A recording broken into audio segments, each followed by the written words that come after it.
Crackdown 2 is the sequel to the game that might have only sold as much as it did because it came with the Halo 3 beta. Okay, I'm kidding. Although I didn't play much Crackdown, from what I hear it was a good game.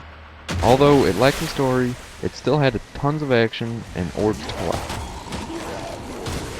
So like the original, Crackdown 2 doesn't have much of a story. Apparently in the first Crackdown you accidentally released a virus or something, and now it's spread and it's turning everybody into freaks.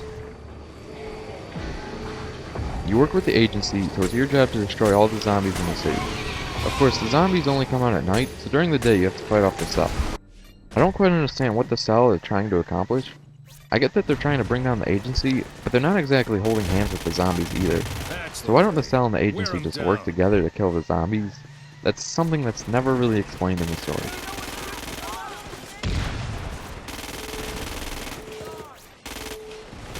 In all the missions you try to take sunburst absorption units back from the cell, which will power a bomb that only kills zombies. So then you have to protect the bomb from zombies while it charges. Basically just do that a few times and you beat the game, so you'll probably beat it pretty quickly. But it is a sandbox game, so of course there's plenty of other things to do. There's about 800 orbs to collect, plus 30-something street and rooftop races, there's rings to fly through, and a bunch of zombie emergence holes to shut. Now all this stuff can be done by yourself or with 3 friends in co-op. Even though the co-op is just a campaign, but with friends, it doesn't feel tacked on. If anything, the game should be played with friends rather than by yourself because of the difficulty. Good work. With those 3 absorption units activated, we can now deploy the first beacon.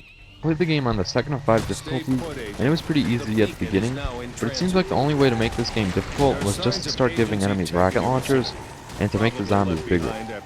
So when you're fighting the cell, if you stop moving around for 1 second, you'll get hit by a rocket, and before you can get back on your feet, another 5 rockets will come flying into your face. And when you're fighting the zombies, you're always going to be fighting a ton of them, and because of the broken lock-on system, it makes it nearly impossible to attack the zombies that will cause a lot of damage. Luckily, if you're playing co-op, all the fire won't be concentrated on one person, and the game does save a lot, which is awesome. Then get the beacons deployed and detonated. Let's fry those freaks. Now from what I understand, the map is the same as the first game, except parts of it are destroyed. If you never played the first game, it shouldn't bother you, and even if you have played the first game, I don't think it's going to be a big deal.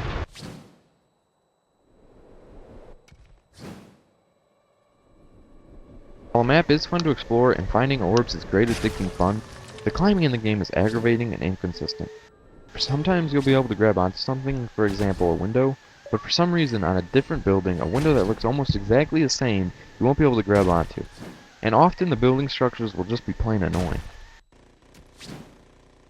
The narrator is back from the first game, and he is still fun to listen to. That is, until about 30 minutes into the game, because he never seems to shut up, and he really likes to repeat himself. It would be wise to take cover to allow your armor time to regenerate. One other minor complaint is that when you do eventually get helicopters, you'll realize that they were designed by idiots. Seriously, the propellers are about 2 inches away from the door, so almost every time you jump out, you end up killing yourself. If you're going to be playing Crackdown 2 with friends, then you should enjoy it. It's not that the game isn't fun, it's just really aggravating. So you're either going to want to pass on this game, or wait till the price drops, and then save your money for something else.